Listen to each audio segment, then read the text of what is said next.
Hello friends, welcome to exam accepted. आज हम बात करेंगे एसएससी जीडी 2022। इस वीडियो में 20 क्वेश्चन होंगे मैथमेटिक्स के, जैसे कि मैं आपको डेली रीजनिंग और मैथ का प्रैक्टिस सेट लेके आता हूं, जो कि एसएससी जीडी के प्रीवियस ईयर क्वेश्चन पेपर रहते हैं। 2023 में आपको सेम टू सेम क्वेश्चन देखने के लिए मिलेंगे, सिर्फ वैल्यू चेंज होके आएंगी। तो क्या मेथड है, मैंने ऑलरेडी आपको प्रैक्टिस सेट करा दिए हैं 16। ये आपका 17वां प्रैक्टिस सेट है। यदि आपने और भी प्रैक्टिस सेट नहीं लगाए तो हमारे यूट्यूब की प्लेलिस्ट पे आके देखिएगा, एसएससी जीडी 2023 के नाम से वहाँ पर प्रैक्टिस सेट डले हुए हैं। हमने यहाँ पर 17 प्रैक्टिस सेट करा दिए हैं मैथ के और 12 प्रैक्टिस सेट करा दिए हैं रीजनिंग के। वहाँ पर जाके आप प्रैक्टिस कर सकते हो। ठीक है, इससे क्या होगा, आपका टाइम मैनेजमेंट हो जाएगा और स्पीड भी बन जाएगी। ठीक है, आप लोग बताइएगा आपका रीजनिंग में और मैथ में कितना स्कोर आ रहा है 20 में से। ठीक है, तो पहला क्वेश्चन स्क्रीन पर लगा हुआ, सभी लोग आंसर करिएगा। चलिए बताइए क्या होगा इसका आंसर। इसी प्रकार से आपके क्वेश्चन 2023 में देखने के लिए मिलेंगे। क्या होगा इसका आंसर, चलिए देखते हैं। एक व्यक्ति 2 मोबाइल फ़ोन प्रत्येक 6,000 रुपये में बेचता है, जिनमें से एक मोबाइल पर उसे 25% का लाभ होता है और दूसरे मोबाइल पर 25% की हानि होती है। इस पूरे लेन देन में या सौदे में उसे होने वाला लाभ या हानि प्रतिशत की गणना कीजिए। यहाँ पर कहता है पूरे लेन देन में या सौदे में। तो देखिए क्वेश्चन में यहाँ पर कह रहे प्रत्येक को 6,000 रुपये में बेचता है, यानी दोनों मोबाइल फ़ोनों का जो विक्रय मूल्य है वो समान है। जब आपको विक्रय मूल्य समान दे रखे हों, ठीक है, या कह दे कि विक्रय मूल्य समान है, तो कुछ नहीं करना होता, एक फार्मूला होता है, इसे बोलते हैं रामबाण फार्मूला। क्या होता है, ए प्लस बी प्लस ए इंटू बी अपॉन 100। ठीक है, इससे आप आसानी से लाभ और हानि निकाल सकते हो जब विक्रय मूल्य समान हो। यदि क्रय मूल्य समान हो तो ये फार्मूला काम नहीं करेगा। ठीक है, तो यहाँ पर देखिए विक्रय मूल्य समान है तो ये वाला फार्मूला काम करेगा। आपको मैं 2 तरीका बताऊंगा जिससे आप आसानी से निकाल सकेंगे। क्रय मूल्य समान हो तब भी और विक्रय मूल्य समान हो तब भी। तो यहाँ पर देखिए कह रहा है 25% का लाभ है, 25% का लाभ है तो इसको रखेंगे प्लस में। ठीक है, अब यहाँ पर कह रहा है 25% की हानि, तो इसको रखेंगे माइनस में, क्योंकि हानि हो रही है। अब यहाँ पे प्लस है, माइनस और प्लस क्या हो जाएगा, माइनस हो जाएगा। 25 × 25 और नीचे आपका 100 है। अब यहाँ पर देखिए ये कट जाएगा, कैंसिल आउट हो जाएगा। 25 प्लस का एक माइनस का ही कट जाएगा। अब यहाँ पर देखिए मल्टीप्लाई हुआ, कितना हो जाएगा, 625 हो जाएगा। और नीचे आपका 100 है तो माइनस का 6.25। ठीक है, ये आएगा। अब माइनस में आया है तो क्या होगा, हानि होगी। प्लस में आता तो प्रॉफिट होता, लाभ होता। ये आपका करेक्ट आंसर हो जाएगा, हानि 6.25 की। किस वाले ऑप्शन में, चौथे वाले ऑप्शन। चौथा वाला ऑप्शन करेक्ट हो जाएगा। अब यहाँ पर कहता है यदि क्रय मूल्य समान है तो कैसे निकालोगे। तो देखिए यहाँ पर कहा गया था कि विक्रय मूल्य समान है तो ये वाला फॉर्मूला लग जाएगा। यदि यहाँ पर कहता कि लागत मूल्य या क्रय मूल्य समान है तो कैसे निकालते। तो देखिए यहाँ पर दूसरा फॉर्मूला देख लीजिए।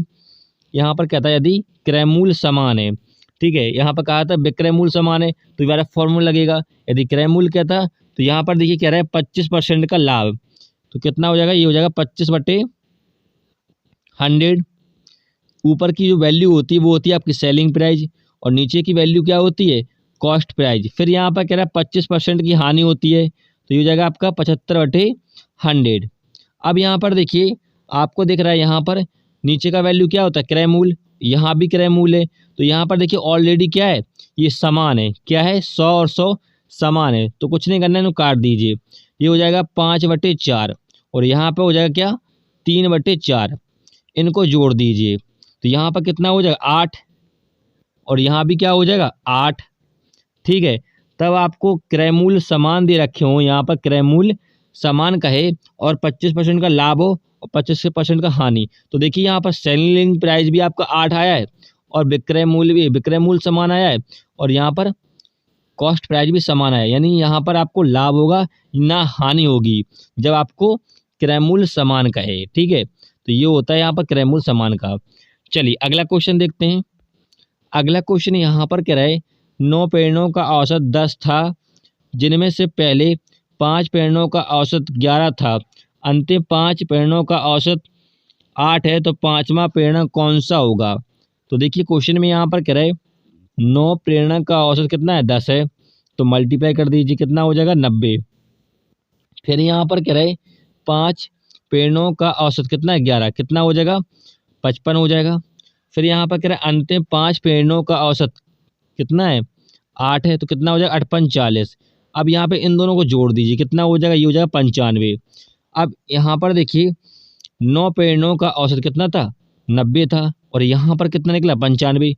अंतर देख लीजिए, घटा दीजिए, कितना आएगा 5। तो यहाँ पर जो 5वां प्रेरण होगा वो आपका 5 होगा, कितना होगा 5 करेक्ट आंसर हो जाएगा, क्योंकि इन दोनों में से हमने घटा दिया। किस वाले ऑप्शन में है, ये आपके दूसरे वाले ऑप्शन में, तो दूसरा वाला ऑप्शन करेक्ट हो जाएगा। चलिए अगला क्वेश्चन देखते हैं। अगला क्वेश्चन है 5 अंकों की और छोटी छोटी संख्या कौन सी है जो 21, 35, 56 से पूर्णतः विभाज्य है। तो देखिए यहाँ पर कह रहा है और छोटी छोटी संख्या ज्ञात करना है जो कि 21 और 35 और 56 से विभाज्य हो। ठीक है, तो एक ट्रिक तो ये होती है, आप सीधा सीधा भाग लगा दीजिए, ऑप्शन से कर सकते हो। ठीक है, एक ट्रिक ये होती है, आप इनका पहले लासा लीजिए 21, 35, 56 का। तो यहाँ से देखो 7 से 7 21, 7 35 और 8 से 56। अब यहाँ पर जाएगा नहीं तो डायरेक्ट मल्टीप्लाई कर दीजिए, 8 पंच 40 और यहाँ पर 7 21। ठीक, कितना हो जाएगा, ये हो जाएगा आपका 840। ये आपका निकल के आया लासा। और लासा का जो छोटी छोटी संख्या है 5 अंकों की, उसमें भाग लगा दीजिए 840 का। कितने बार जाएगा, एक बार जाएगा यहाँ पर। ठीक है, फिर 0, 6 और 1 जीरो उतारेंगे और फिर से आपका एक ही बार जाएगा, क्योंकि 8 दूनी 16 ज़्यादा हो जाएगा, तो 840 जीरो, और यहाँ पे बचेगा आपका 6 और यहाँ पर 14, कितना 7 बचेगा। ठीक है, अब शेषफल और भाजक का आप देखिए अंतर, अंतर कितने का है 80 का अंतर है, और यही 80 को आपको क्या करना है, छोटी छोटी संख्या थी ना, कितनी थी 10,000, इसमें जोड़ देना है, इसमें जोड़ देना है जो भाजक और शेषफल का अंतर निकला है।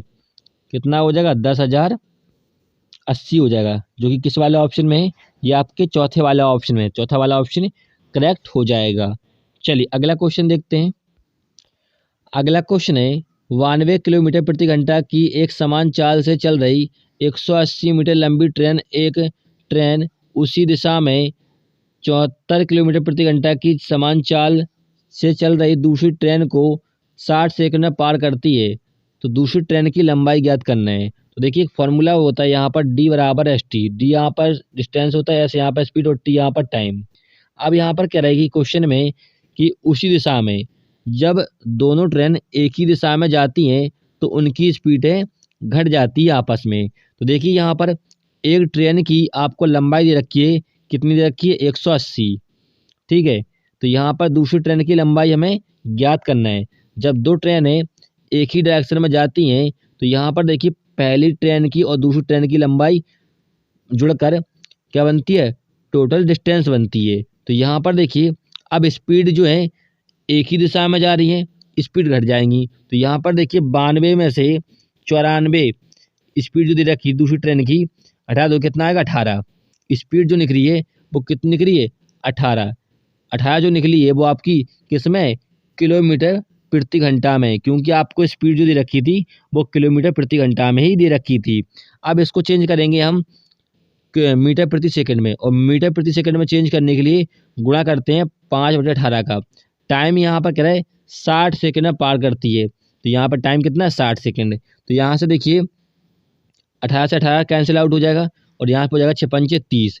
तो यहाँ पर 180 प्लस एक्स था यहाँ पर दूसरी ट्रेन की लंबाई, तो यहाँ पर हो जाएगा 6 पंचे 30। अब 300 में से 180 चला जाएगा तो एक्स का मान कितने करेगा 120 मीटर, जो कि दूसरी ट्रेन की लंबाई होगी। किस वाले ऑप्शन में दे रखा है आपको, ये दूसरे वाले ऑप्शन में दे रखा है, तो दूसरा वाला ऑप्शन करेक्ट हो जाएगा। चलिए अगला क्वेश्चन देखते हैं। अगला क्वेश्चन यहाँ पर कह रहा है निम्नलिखित व्यंजक का मान ज्ञात करना है। तो देखिए इस क्वेश्चन का आंसर सभी लोग कमेंट में दीजिएगा, यहाँ पर ऑप्शन दे रखे हैं, इस क्वेश्चन का आंसर क्या होगा। ठीक है, आपकी कैलकुलेशन फास्ट हो जाए इसलिए मैं इस क्वेश्चन को छोड़ देता हूँ। चलिए अगला क्वेश्चन देखते हैं। अगला क्वेश्चन है एक बैग में रुपये 441 की धनराशि 50 पैसे, 25 पैसे और 20 रुपये के सिक्कों के रूप में जिनका अनुपात 4:3:2 है। 25 पैसे के सिक्कों की संख्या ज्ञात कीजिए।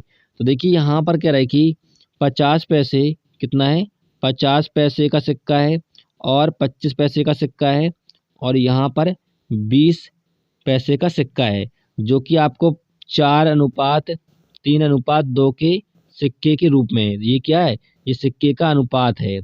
ठीक है, तो यहाँ पर जो अनुपात दे रखा है डायरेक्ट मल्टीप्लाई कर दीजिए, कितना हो जाएगा 50 चौको 200 पैसे प्लस कर लीजिए 75 हो जाएगा पैसे प्लस के 20 दूनी 40, इनको जोड़ दीजिए, कितना हो जाएगा टोटल, हो जाएगा आपका 315 पैसे। अब यहाँ पर देखिए जो आपको रुपए में वैल्यू दे रखी है वो कितना है 441 है और रुपए में दे रखा है, तो इसको भी आप पैसे में कन्वर्ट कर लीजिए। तो यहाँ पर 100 से मल्टीप्लाई कर दोगे तो यहाँ पर देखिए कितने से कटेगा, 14 कम 14 चौपा 70, हाँ ये से कटेगा 140 से कट जाएगा पूरा, यानी एक यूनिट की वैल्यू कितनी आ गई 140। अब यहाँ पर क्या कह रहा है कि 25 पैसे के सिक्कों की संख्या, तो 25 पैसे का देखिए अनुपात कितना था, सिक्कों की संख्या पूछा है तो यहाँ पर अनुपात कितना था 3 था, तो 3 से आप मल्टीप्लाई कर दीजिए, कितना हो जाएगा 4×3=42, तो 420 होगा 25 पैसे के सिक्कों का अनुपात। किस वाले ऑप्शन में है, ये आपके तीसरे वाले ऑप्शन में, तो तीसरा वाला ऑप्शन करेक्ट हो जाएगा। चलिए अगला क्वेश्चन देखते हैं। अगला क्वेश्चन है 14 सेंटीमीटर व्यास वाले एक वृत्त की परिधि एक वर्ग के परिमाप के बराबर है, उस वर्ग का क्षेत्रफल ज्ञात कीजिए। तो आपको वर्ग का क्षेत्रफल ज्ञात करना है। तो देखिए यहाँ पर कह रहा है 14 सेंटीमीटर व्यास, तो यहाँ पर व्यास कितना है 14 सेंटीमीटर है, तो त्रिज्या होगी आपकी 7, क्योंकि त्रिज्या बराबर होता है व्यास अपॉन 2, तो त्रिज्या हो जाएगी आपकी आधी, व्यास हो जाएगा आपका आधा, निकला है आपका त्रिज्या 7 सेंटीमीटर। अब यहाँ पर कह रहे हैं वृत्त की परिधि कितनी होती है 2πr, कह रहा है एक वर्ग के परिमाप के बराबर, एक वर्ग का परिमाप क्या होता है 4a होता है। ठीक है, तो यहाँ से देखिए 2π का मान होता है 22/7, त्रिज्या निकली है हमारी कितनी 7 निकली है, तो यहाँ से हमें भुजा का मान पता लग जाएगा। तो देखिए 7 से 7 कैंसिल आउट हो जाएगा, 2 से काटोगे 2 दूनी 4 और यहाँ से काटोगे 11, तो ए का मान भुजा निकल के आ गई 11 सेंटीमीटर। अब क्या पूछा है उस वर्ग का क्षेत्रफल, तो वर्ग का क्षेत्रफल क्या होता है, वर्ग का क्षेत्रफल होता है a² होता है। ठीक है, ए का मान पता है 11 है, तो 11 का आपका होल स्क्वायर हो जाएगा, कितना होगा 121 सेंटीमीटर स्क्वायर, क्योंकि क्षेत्रफल क्या होता है सेंटीमीटर स्क्वायर में होता है। तो ऑप्शन में किस वाले ऑप्शन में है, दूसरे वाले ऑप्शन में, दूसरा वाला ऑप्शन करेक्ट हो जाएगा। चलिए अगला क्वेश्चन देखते हैं। अगला क्वेश्चन यहाँ पर कह रहा है कि खिलौनों की एक फैक्ट्री में कर्मचारी 5 मिनट में एक खिलौना तैयार कर सकते हैं। यदि 10:30 AM से 12:30 PM तक 1248 खिलौने तैयार किए जाने हों तो इसके लिए कितने कर्मचारियों को काम पे लगाना चाहिए। तो देखिए यहाँ पर कह रहे हैं एक कर्मचारी 5 मिनट में कितना एक खिलौना बनाता है। फिर यहाँ पर देख रहा है कि 10:30 बजे से कितने 12:30 बजे तक, तो यहाँ पर देखिए 10:30 से कितना बजेगा 11, यानी 30 मिनट हो जाएगा।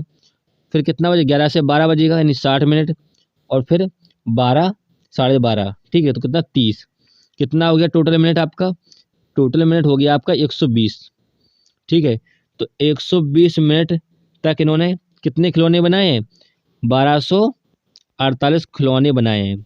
ठीक है, अब यहाँ पर मजदूर कितने लगाने हैं, तो मजदूर को मान लेते हैं, मतलब एम मान लेते हैं, एम मतलब मजदूर। तो यहाँ से देखिए काट लीजिए 5 दूनी यहाँ से काटोगे तो कितना बार कटेगा 5 दूनी 10 5 को 20। ठीक है, 12 से काटोगे तो 12 दूनी 24 और 12 से काटोगे 12 कम 12 0 और बच्चों को 48, और यहाँ से काटोगे कितना आएगा 2 पंचे 10 और 2 दूनी 52 आएगा। तो यहाँ पर देखिए मजदूर की संख्या कितनी निकल के आई 52, ये आपका आंसर हो जाएगा। किस वाले ऑप्शन में, ये आपका पहले वाला ऑप्शन है, तो पहला वाला ऑप्शन करेक्ट हो जाएगा।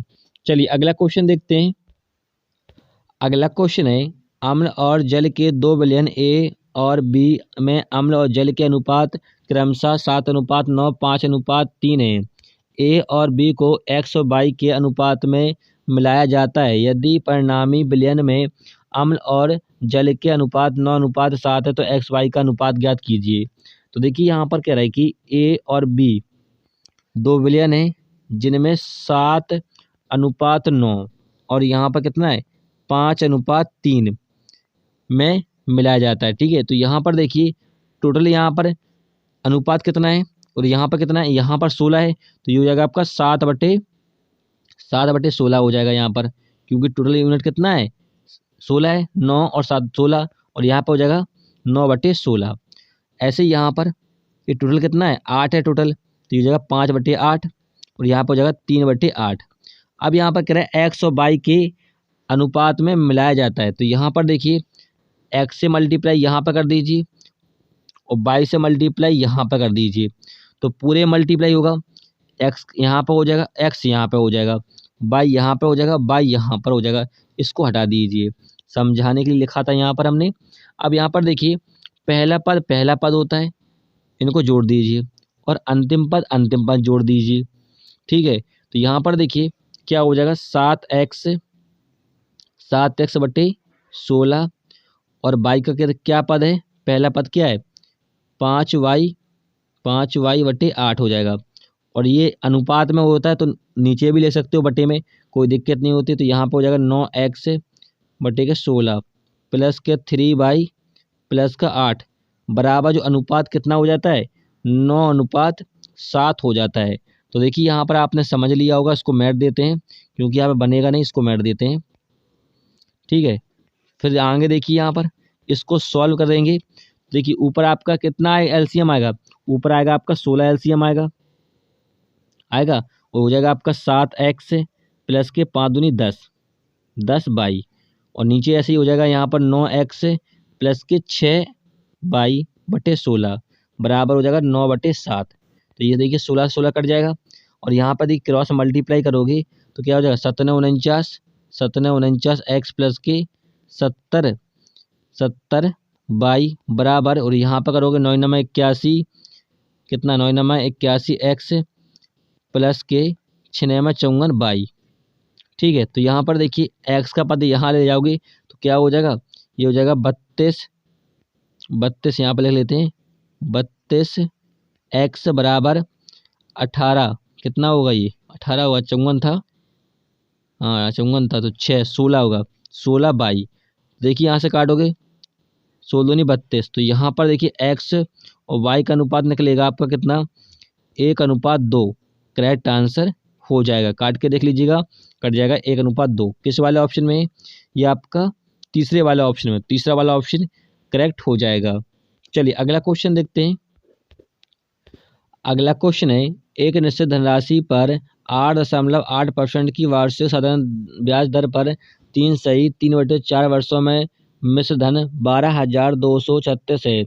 समान राशि पर समान दर पर 4 सही 3/8 वर्षों में प्राप्त साधारण ब्याज रुपए में कितना होगा। ठीक है, तो यहाँ पर देखिए फॉर्मूला क्या होता है कि अमाउंट बराबर मिश्र धन बराबर principal 100 plus rate multiply time upon 100, ये फॉर्मूला होता है। तो यहाँ पर देखिए इससे आप जल्दी कर पाओगे।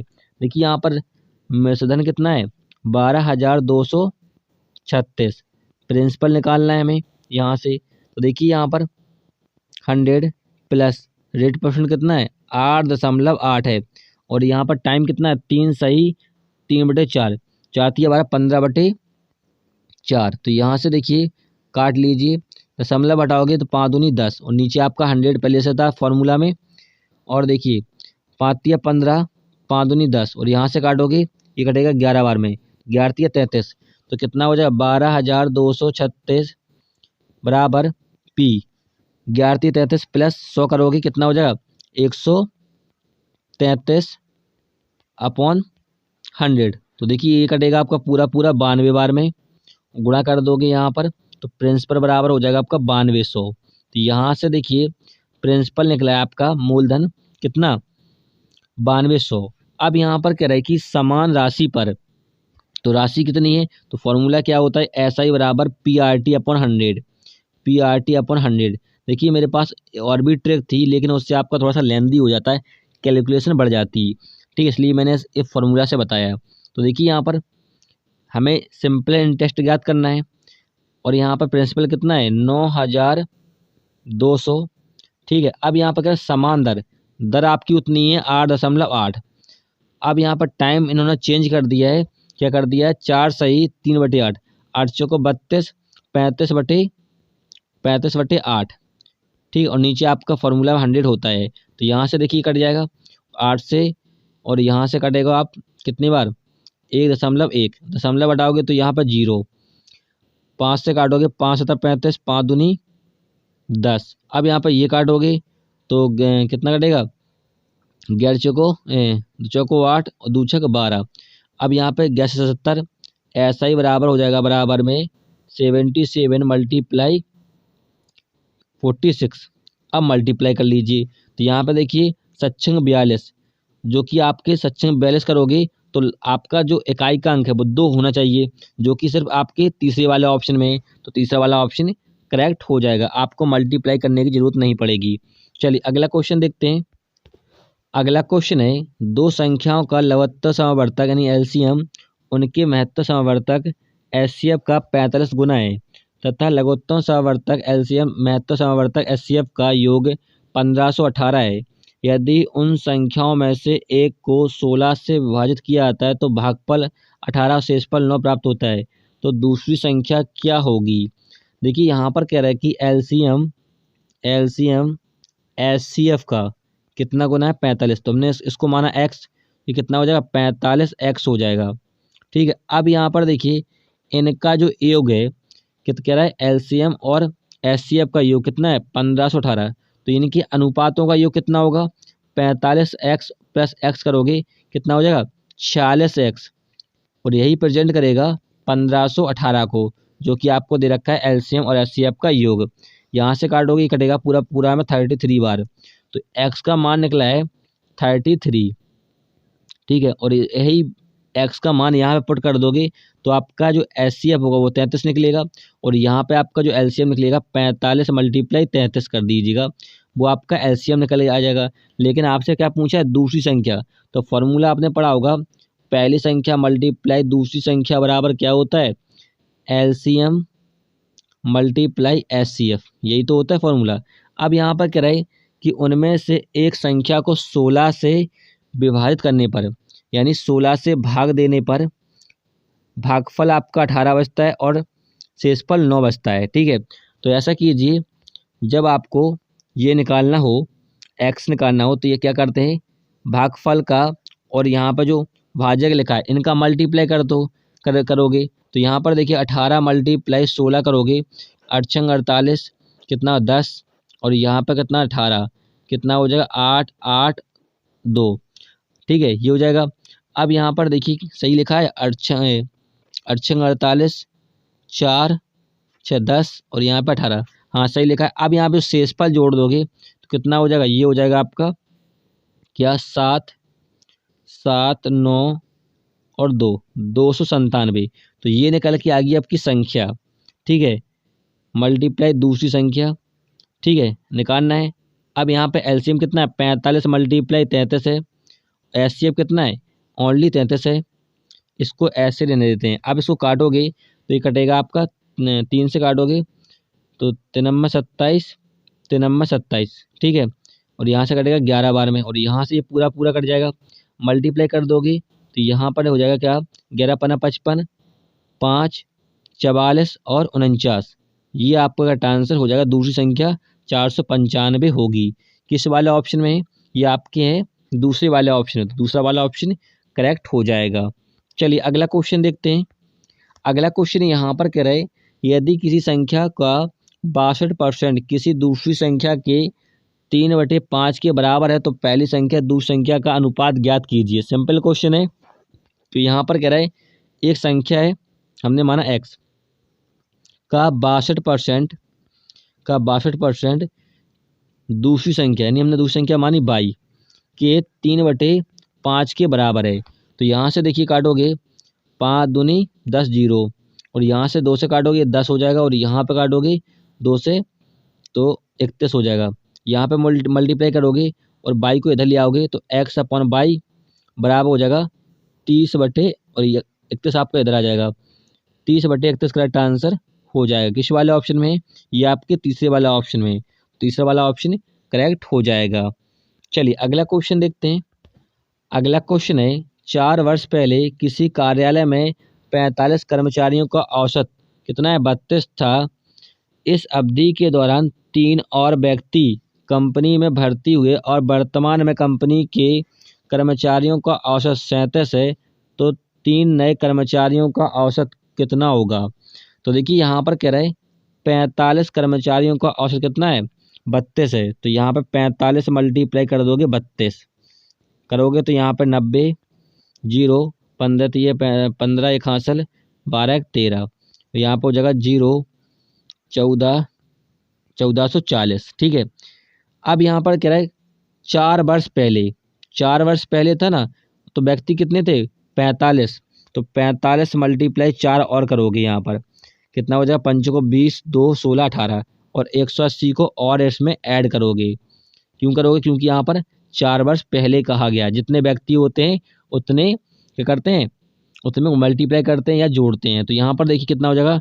0, 12 एक हासिल, 6, 1620 हो जाएगा। ठीक है। अब यहाँ पर क्या रहे कि 3 व्यक्ति और आ जाते हैं। तो पहले व्यक्ति कितने थे? 45 यहाँ पे कर्मचारी थे, कितना हो जाएगा? 48 हो जाएंगे। 3 व्यक्ति और आ गए जो कि उनका जो औसत है वो कितना है? 37 है। तो यहाँ पर देखिए गुणा कीजिए कितना हो जाएगा? 8 से 56, 5, 28, 28, 5, 33 और यहाँ पे हो जाएगा 8, 3, 24, 2, 12, 14 कितना हो जाएगा? 6, 7 और 7 और 1 बस जो निकला है इसमें आपको घटा देना है, 1600 घटा देना है। तो 1776 में से 1620 घटा दोगे कितना आ जाएगा? ये जाएगा 6, 5, 1, 100 कितना आया है? 56 आया है। अब यहाँ पर कह रहा है 3 कर्मचारियों का औसत, तो 3 से डिवाइड कर दीजिए क्योंकि 3 कर्मचारियों का औसत पूछा है जो आए थे। तो यहाँ पर हो जाएगा 5 15 और 3 6, तो 52 वर्ष करेक्ट आंसर हो जाएगा। किस वाले ऑप्शन में है? ये आपके तीसरे वाला ऑप्शन में। तीसरा वाला ऑप्शन करेक्ट हो जाएगा। चलिए अगला क्वेश्चन देखते हैं। अगला क्वेश्चन है एक निश्चित धनराशि पर 9.6% की वार्षिक ब्याज दर से प्राप्त 15 माह का साधारण ब्याज उसी धनराशि पर 11.4% की वार्षिक ब्याज दर से प्राप्त 8 माह का साधारण ब्याज से रुपए 1320 अधिक है, तो वह धनराशि ज्ञात करना है, प्रिंसिपल ज्ञात करना है। तो देखिए आप क्वेश्चन को शॉर्ट ट्रिक से कैसे करोगे? देखिए यहाँ पर आपको रेट परसेंट दे रखा है कितना? 9.6%। ठीक है। तो यहाँ पर देखिए कह रहा है 15 माह का, तो आपस में मल्टीप्लाई कर दीजिए। अब यहाँ पर देखिए आपसे वार्षिक ब्याज दर दे रखा है और जो समय है वो माह में दे रखा है, तो इसको कन्वर्ट कर लीजिए साल में। तो साल में कन्वर्ट करने के लिए एक साल में कितने माह होते? 12, तो 12 से भाग दीजिए। तो यहाँ से हो जाएगा कितना? 3 से काटो 3 5 15 और 4 तिया 12 हो जाएगा, यानी 3 से काटो 4। अब यहाँ से देखिए दशमलव हटाओगे तो यहाँ पर क्या 10 आ जाएगा और यहाँ से 5 से 10 कैंसिल आउट हो जाएगा और यहाँ से काटोगे 8 से, तो 8 का 8, 8 दूनी 16, तो यहाँ पर निकला आपका 12%। ठीक, क्योंकि यहाँ पर परसेंट था ना तो परसेंट आ गया। अब यहाँ पर कह रहा है कि 11.4%, इसको भी निकाल लीजिए, मल्टीप्लाई 8 माह का कह रहा है ये भी। तो यहाँ पर देखिए इसको भी चेंज कर लीजिए साल में। तो यहाँ पर देखिए दशमलव हटाओगे तो यहाँ पर आपका आ जाएगा 10। ठीक है। और यहाँ से काटोगे तो 4 दूनी 8 और 4 तिया 12, 3 से काट दो यहाँ से, 3 त्रिको 9, 3 त्रिको 9 हो जाएगा और यहाँ पे हो जाएगा 8 तिया 24, गुणा कर दोगे कितना हो जाएगा? 8 दूनी 16, 76 दशमलव। ठीक है, क्योंकि 10 नीचे था आपका। अब यहाँ पर देखिए परसेंट में, तो ये जो दरें निकली हैं वो आपकी वार्षिक निकली हैं, पहले माह में दे रखा था। तो यहाँ पर देखिए यहाँ पर क्या साधारण ब्याज का अधिक है, अधिक का मतलब होता है अंतर। तो यहाँ पर 12% और कितना है 7.6%, इनका अंतर कितना होगा? इनका अंतर होगा 4.4%, और यही प्रेजेंट करेगा किसको? 1320 रुपए अधिक हैं। तो यहाँ पर देखिए परसेंट हटाओगे तो यहाँ पर आपका डबल जीरो आ जाएगा और यहाँ पे दशमलव है ये भी हटाओगे तो जीरो आ जाएगा और यहाँ से काटोगे ये कटेगा शायद 3 बार में, तो एक बराबर हो जाएगा आपका 3, मतलब 30,000 करेक्ट आंसर हो जाएगा प्रिंसिपल। किस वाले ऑप्शन में है, ये आपके पहले वाले ऑप्शन है, तो पहला वाला ऑप्शन करेक्ट हो जाएगा।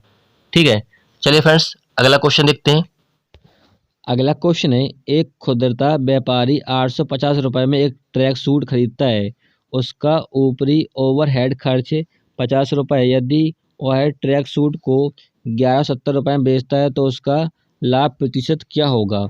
तो देखिए यहाँ पर उसने जो लागत लगाई है, कितनी की लगाई है लागत, ये 850, लेकिन उसका ऊपरी खर्च कितना हो गया 50। इस ऊपरी खर्च को आपको जो 1850 जो आपका लागत मूल्य है सीपी है उसमें जोड़ दीजिए। जोड़ोगे तो कितना हो जाएगा 850 50 कितना हो जाएगा 900 हो जाएगा। अब यहाँ पर सेलिंग प्राइस दे रखा है आपको कितना 1170। तो यहाँ पर देखिए इन दोनों का देखिए अंतर है, तो अंतर कितने का है, यहाँ पर 270 का अंतर है। गणना किस पे करते हैं, हमेशा हम सीपी पे गणना करते हैं। सीपी कितना है हमारा 900, परसेंट में ज्ञात करना है तो 100 से मल्टीप्लाई। तो यहाँ से देखिए दो बिंदी से दो बिंदी कट जाएंगे और यहाँ से काटोगे 29 तो 30% क्या होगा प्रॉफिट होगा। किस वाले ऑप्शन में है, ये आपके दूसरे वाला ऑप्शन में, तो दूसरा वाला ऑप्शन करेक्ट हो जाएगा।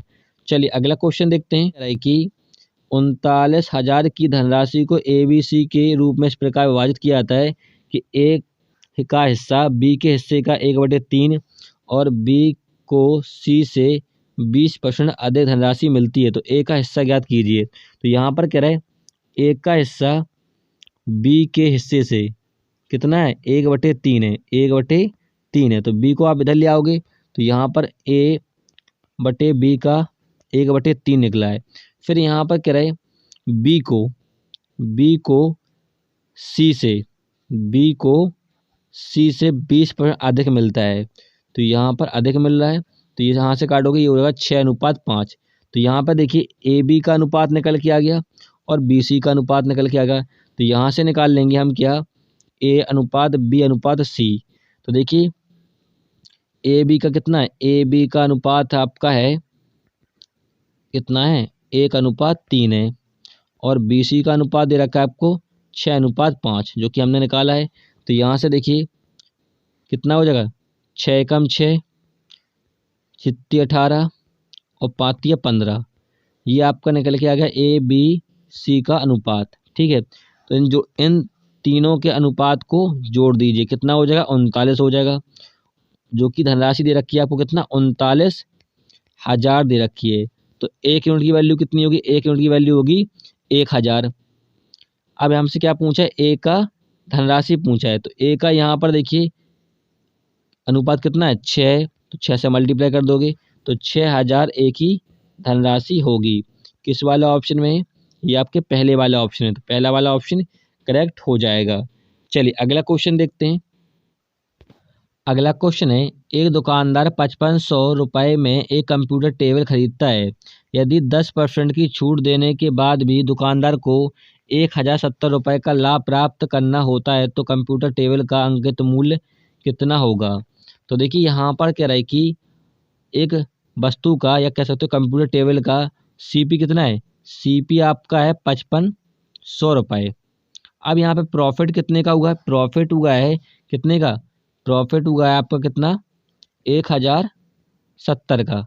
इनको जोड़ दीजिए तो आपका सीपी निकल के आ जाएगा। सीपी कितना निकलेगा 0756, ये आपका सीपी निकल के आ गया यानी विक्रय मूल्य। अब यहाँ पर कह रहा है 10% की छूट, 10% की छूट देगा तो ये हो जाएगा आपका 90/100।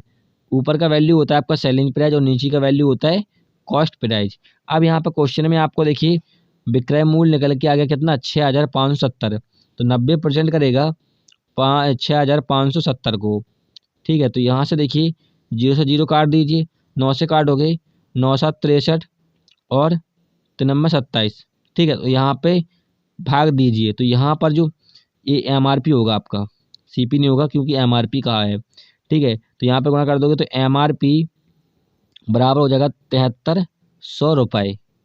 किस वाले ऑप्शन में, क्योंकि यहाँ पर छूट कहा गया था और छूट किस पे देते हैं, हमेशा अंकित मूल्य पर देते हैं। ठीक है, तो आपका 7300 किस वाला ऑप्शन है, पहले वाला ऑप्शन है, तो पहला वाला ऑप्शन करेक्ट हो जाएगा। चलिए अगला क्वेश्चन देखते हैं। अगला क्वेश्चन है, देखिए इसको आपको सरल करना है यानी सॉल्व करना है। ठीक है, तो इस क्वेश्चन का आंसर भी लोग कमेंट में दीजिएगा, सिंपल क्वेश्चन है, बस इसमें कैलकुलेशन है। बोर्ड मास नियम लगाइएगा, बोर्ड मास से हो जाएगा। ठीक है, चलिए अगला क्वेश्चन देखते हैं। अगला क्वेश्चन है 50 मिनट तक 5 किलोमीटर प्रति घंटा की चाल से चलने पर एक छात्र अपने विद्यालय निर्धारित समय से 10 मिनट बाद पहुंचता है। समय पर विद्यालय पहुंचने के लिए छात्र की चाल कितनी होनी चाहिए?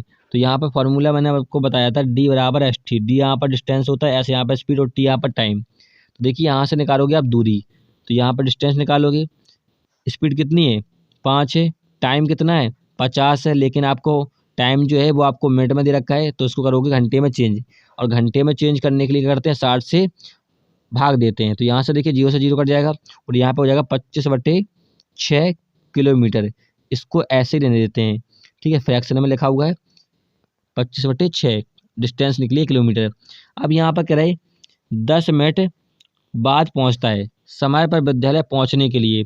तो देखिए 10 मिनट बाद पहुँच रहा है, तो हम क्या करेंगे 50 मिनट में से 10 घटा देंगे। 50 मिनट में से 10 घटाओगे तो कितना बचेगा 40 मिनट बचेगा। 40 मिनट पे चलेगा तब वह सही पहुंचेगा। तो यहाँ पर देखिए हमारा डिस्टेंस कितना निकला है 25/6 निकला है। अब यहाँ पर देखिए टाइम जो निकला है वो आपका कितना 40, तो 40 और इसको चेंज करेंगे मिनट को घंटे में, तो 60 बराबर क्या निकल के आ जाएगा आपका स्पीड निकल के आ जाएगा। तो देखिए यहाँ से काटोगे तो 0 से 0 कट जाएगा, 6 से 6 कट जाएगा, ठीक है, ये कट गया आपका पूरा। अब यहाँ पर देखिए आपको ऐसे ही दे रखा है, स्पीड बराबर हो जाएगा कितना 25/4, और यही ऑप्शन में आपको दे रखा है 25/4 किलोमीटर प्रति घंटा स्पीड हो जाएगी। किस वाले ऑप्शन में? ये आपकी तीसरे वाला ऑप्शन है, तीसरा वाला ऑप्शन करेक्ट हो जाएगा।